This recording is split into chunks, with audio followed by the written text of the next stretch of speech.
just give you a little theory about growing and scaling, and it's the theory of the plumber. I had a toilet break and I needed a plumber. So I go next door and the guy says, call Ronnie Boone. He fixes everyone. He's the best plumber. So I call Ronnie Boone up. Ronnie Boone shows up that night, fixes my toilet. It's cheap, efficient, it was good. And every time you needed him, he was there for you. On the spot, he just kept getting busier and busier and busier. And as he got busier and busier and busier, now instead of calling him up and he'd be there that afternoon, oh, Jeff, I can get there I call him on a Monday. I'll get there before the weekend because I'm, doing this install. I can get there Thursday. All right, maybe I can wait. But he got busier and busier. So finally, he's like, man, I got to scale and I got to grow. So he gets an apprentice. Now he has a second truck. So now he's got 2 trucks. He's doing half the plumbing. You might be able to get him instead of Thursday, like in 2 days. He's getting a little bit better service, but he's still staying busy because he built such a great reputation as a plumber. So now he has 3, 4 trucks. Okay, but gotta grow. I don't see Ronnie for like a couple years. And I run into him sitting at Pete's Dancing Marlin Bar. He's having a burger and a beer. And I said, Ronnie Boone, I haven't seen you in a while. He goes, man, life sucks. And I go, what do you mean? I see your trucks all over town. He goes, I don't fish anymore. I don't see my family. All I do is putting out fires here. This guy doesn't show up. I gotta manage this. This truck's broken down. I'm sitting in an office all day. He goes, I don't even plumb anymore. I'm like, Ronnie, what are you gonna do? He goes, I should go back to just have 1 truck and plumbing because that's when I could go fishing on weekends. I enjoyed life. I saw my family and everything. Okay, well, that's a pretty classic entrepreneur story of growth, but Ronnie's problem is not that he should go back to having 1 truck and doing it all himself. He could, but the problem with that is when you want to take a vacation, well, guess what? Your customers are still having to wait a week or more for you to get there. They're going to call someone else in the meantime, and maybe that's okay, but then you get sick for a couple weeks or a month. Now you're not making any income, and life gets pretty stressful at that point. You never really get to take any time off. You never get to relax. You never get to save for retirement. You're always just grinding away doing those. You're putting out the same daily fires that you are when you're managing people. It's just different fires, right? Your truck breaks down. You get a tough job. You get an angry customer. You're dealing with 100% of everything. So when you're managing 4 or 5 trucks or half a dozen people or a dozen people, it might seem like going back to that one-man shop is a lot less stressful. You remember the old days when you didn't have to deal with all that stuff. But you forget the old days where you were stressed out about not having enough jobs to pay the bills or having too many jobs that you couldn't get to and working 12, 16 hours a day to try to get to everything and keep people happy, and then wanting to take time off but never being able to because there was always something else to do.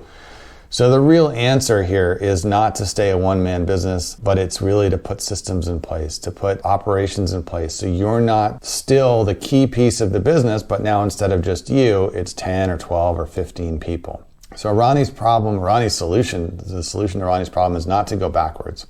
It's to figure out where those bottlenecks are, figure out what those things are that he shouldn't have to be dealing with, that there's better ways to deal with, and put solutions and processes in place. And then Ronnie can go back to fishing, he can spend more time with his family, but he can still be making 2 or 3 or 4 times what he was making when he was by himself. And if something happens where he can't work for a week or a month or something else, his income doesn't stop and the business doesn't fall apart and everything doesn't hinge on him. So it's sort of a false fallacy that the one-man business is somehow this utopia situation, and as soon as you have employees and you grow, it becomes hard and stressful, and that's where things all fall apart. It can happen that way, but that's a decision you've made or failed to make, and it definitely doesn't have to happen that way. Best way to scale and grow your business? Most people are not even thinking about scaling. They're thinking about adding. They're not thinking about multiplication. And they're thinking about, okay, I need to add, some more revenue, or I need to buy a car. Scaling is like, no, I want to multiply things, right? I want to go, we're at 1,000 employees right now. I want to go to 10,000 employees.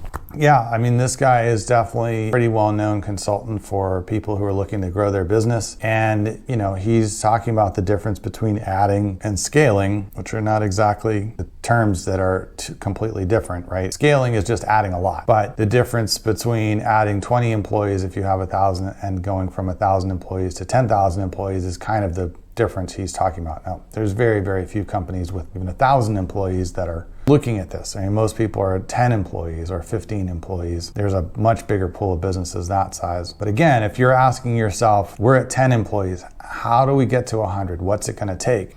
That's a different answer than if you're saying we're at 10 employees, what's the next hire or what's the next 2 hires? So it's just a change in mindset if you're thinking about how do we go really big versus how do we just keep incrementally growing a little bit. And if you're somebody with the ambition to scale, then that's the way you need to think. And I would suggest, even if you don't necessarily want to get 10x bigger, it's still worth taking the time to ask the question and think about it, because it might change your thinking enough that you go from 10 to 20 in the same time you would have gone from 10 to 12, or maybe just stayed at 10. So if you're thinking about growth at all, why not at least think big and see if it's something you want to pursue?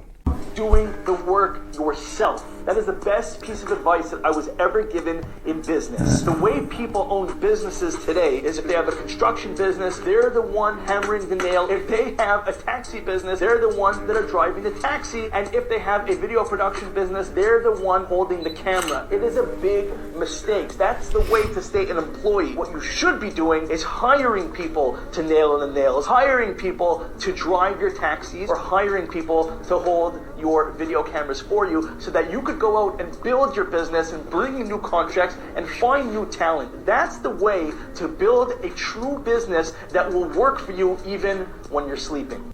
Okay, so yes, sort of. If you want to run a business that is just you, depending on what kind of business it is, you can do very well. And you may not be someone who wants to bring in help and manage employees and grow the business that way. I run into lots of people who have that mindset. And if that's where you're at and you've got a high margin business or a valuable service that you're selling that you can do on your own without needing help, that is certainly a way to go. On the other hand, if you do want to grow your business, then yes, you're going to have to scale beyond the size of what you can personally do and bring people in to help you. And that is generally how a bigger business gets made, by having help, because a one-person business is always going to be limited by whatever that owner can actually deliver themselves. But I think a quick way to not have a business work out is to go immediately into business, hiring people to do things for you that you don't necessarily know how to do yourself. If you want to have a videography business, if you don't know how to shoot video, you're going to have a hard time hiring someone to shoot video just because you won't know if they're any good or not. Or if they tell you it takes 10 hours to edit something, and really it could be edited in an hour, and you would know that if you knew how to edit, but you were just relying on them to tell you how long stuff should take and how hard it is and how much it should cost, then you're really at the mercy of the people you bring on to be the ones that are telling you how things should work in your business. So yes, if you want to grow your business, the best way to do that is not to be the on-the-ground person, but to build your team to support whatever the business is. But I think the best way to do that is to know how to do each of the roles that you're hiring. You don't have to be the best at it or an expert, but you have to know enough to be able to hire effectively and be able to grow your business by bringing on people who can do what you don't any longer have time to do, but you still know how to do, and you know how to manage, and you know how to be effective at leading that team. So generally the advice is good, but the caveat to me is you don't want to start just by hiring people to do something you don't know how to do. You want to start by learning the business and then build a team around you to help you do more and more of it. What some of the key strategies are that you've used to employ to scale your companies from startups to then thriving companies? What are you using? It takes people. So you need to hire people that specialize at things that you are not great at. The key is people. Yes, absolutely. The key is people. You can only be so big as a one-person business. That might still be a reasonable size. That might accomplish all the goals that you have for yourself as a one-person business. But for the vast majority of people, and for reasons I've gone into in other videos, I think it's much more beneficial to grow your business past just what you can do. And that requires bringing other people on board. And in that case, when you bring other people on board, you want to make sure they're the right people, that you've set the right expectations, you've given them the right training, you've hired them for the right reasons, and they're supporting you in the mission that you've set for yourself, the goal that you've set for yourself. And each additional hire adds to that mission, adds to the overall viability of the team. One bad hire can really ruin